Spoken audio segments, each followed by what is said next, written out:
नमस्कार, मैं प्रवेश रवि चौहान।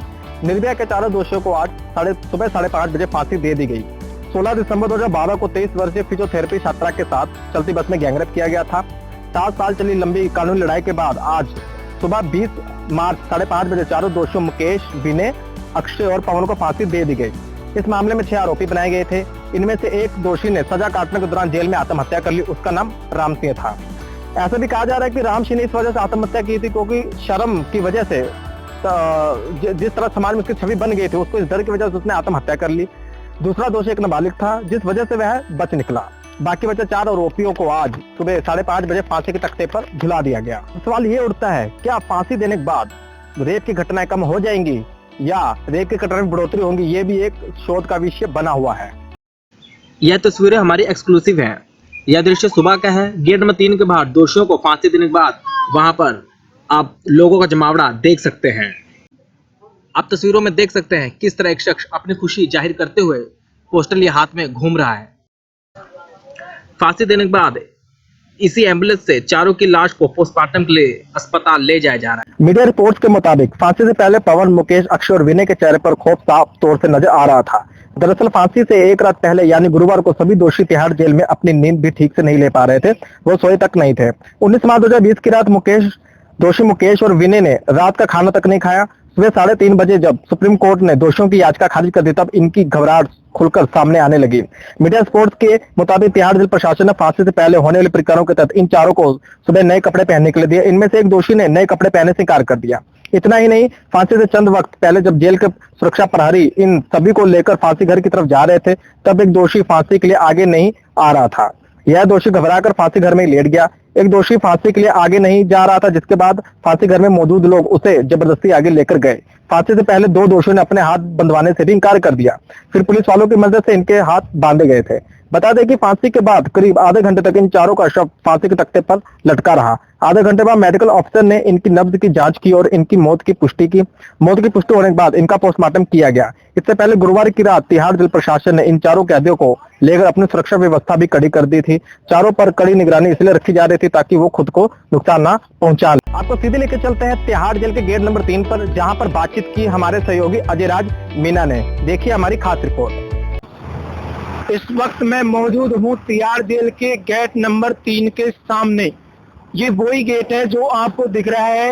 ये गेट पर ही आज सुबह 5:30 बजे निर्भया के चारों दोषियों को फांसी दी गई थी। ये एक ऐसी माँ जो करीब 7 साल तक तड़पी है, उस माँ की बेटी निर्भया को आज सुबह 5 बजे इंसाफ मिला है। नाम क्या है आपका? सुनील यादव। निर्भया के चारों दोषियों को जो आज सुबह 5 बजे फांसी दी गई है, इसको फांसी एकमात्र विकल्प था या फिर आजीवन कारावास में बदला जा सकता था? इसके बारे में आप क्या कहना चाहोगे? बदला जा सकता था क्योंकि उसको बदल सकते थे। जब उनको 7 साल जेल में रखा गया तो उनको उसी वक्त फांसी दे देनी चाहिए था ना। 2012 में ये कांड हुआ है और ये कांड होने के बाद में भी उसको फांसी नहीं दी। ऐसे तो फांसी देनी चाहिए। सवाल ये उठता है, क्या फांसी देने से रेप की घटनाएं कम हो जाएंगी? इन दोषियों की सजा को उम्र कैद में तब्दील करके जीवन भर के लिए कठोर कारावास भी दिया जा सकता था। यह बयान दिया है सुप्रीम कोर्ट के पूर्व रिटायर्ड जज ने। सुनिए क्या कहा। सुप्रीम कोर्ट के पूर्व जज जस्टिस कुरियन जोसेफ ने कहा है कि निर्भया के दोषियों को फांसी देने से जिगने अपराध रुक जाएंगे। बकौल जोसेफ, ऐसे अपराधियों को आजीवन कारावास होने पर समाज में संदेश जाता है कि ऐसा गुनाह करने पर हमेशा के लिए जेल जाना होगा, जबकि फांसी के बाद लोग अपराध को भूल जाते हैं। समय के साथ ये अपराध भी ठंडा पड़ जाएगा। आप देख सकते हैं कि यहाँ अभी मीडिया की कुछ गाड़ियां लगी हुई है। यहाँ पर आए तमाम पत्रकार अपनी कवरेज कर रहे हैं। जब लोगों से जाके हमने इस बारे में बातचीत की तो वो कैमरे से बच रहे हैं। उनका कहना है कि जो आज सुबह 5:30 बजे फांसी दी गई है वो बिल्कुल सही दी गई है, क्योंकि किसी की भी माँ बहन अगर घर से बाहर जाए और जाते वक्त कुछ दरिंद लोग, कुछ ऐसे गलत सोच वाले लोग अगर उनके साथ बदतमीजी करते हैं, छेड़खानी करते हैं और बलात्कार करते हैं और बलात्कार करने के बाद उसकी हत्या कर देते हैं, तो ऐसे मामले सरासर ऐसी हरकतें गलत होती हैं। नाम क्या है आपका? सुकेश।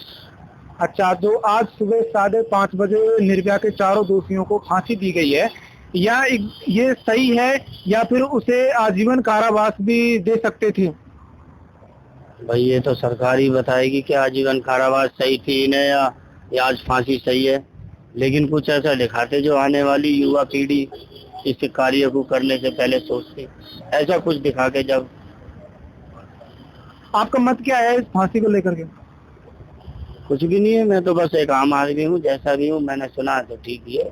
नहीं, फिर भी आप लोकतंत्र, भारत में लोकतंत्र है और लोकतंत्र की भांति मतलब आप भारत के नागरिक हैं, तो कुछ मत तो आप रखते होंगे नागरिक होने के नाते। बस ठीक ही लगी फांसी तो। रेप केस वालों को सबसे पहले ऐसा कुछ दिखाना चाहिए, जो भी रेप केस वाले हैं उनके लिए ऐसा कुछ दिखा के सजा हो, या आने वाली युवा पीढ़ी हमारी ऐसा संकल्प ना करे। भाई ये तो सरकार ही बताएगी ये सही है या गलत है। आपका क्या कहना है? मेरा तो ये कहना है भाई, इन्हें इतने दिन जो है आराम से रखा गया और इन्हें जो है खिलाया गया, ये गलत ही है। बहुत बहुत धन्यवाद आपको। नाम क्या है आपका? मेरा नाम मुकेश राणा। तो मुकेश जी, ये बताइए कि जो फांसी आज दी गई है सुबह 5:30 बजे निर्भया के चारों दोषियों को, ये फांसी एकमात्र विकल्प था या फिर आजीवन कारावास भी दे सकते थे? ऐसे दोषियों का तो फांसी ही विकल्प है। और देश में जो और भी कई ऐसी घटनाएं सामने आ रही हैं, तो क्या उनको फांसी दी जानी चाहिए? साबित होना एक अलग बात है और आरोप लगना एक अलग बात है। इन पे साबित था और इन्होंने किया था, एक आरोप लगना अलग बात है। लेकिन जो साबित हुआ है इनके पर, तो इनको जो दोषी है उनको फांसी होनी चाहिए। दोषी है और साबित होता है तो फांसी, चाहे नेता हो चाहे आम आदमी हो, तो इंसान ही फांसी होनी चाहिए। जो ऐसे जितने भी दोषी हैं, क्योंकि जो आजकल की युवा पीढ़ी है उनको सोच तब्दील करने के लिए, और मैं तो कह रहा हूँ ये जो फांसी दी गई है इसको पूरे हिंदुस्तान में लाइव दिखाना चाहिए था, जो और लोगों को भी सबक मिले।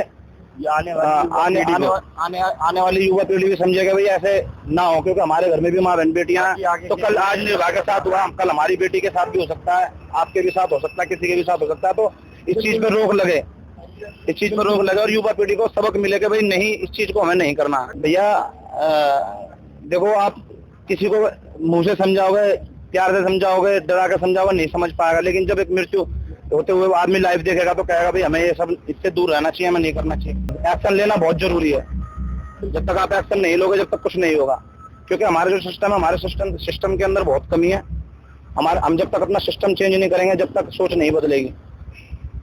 बहुत बहुत धन्यवाद।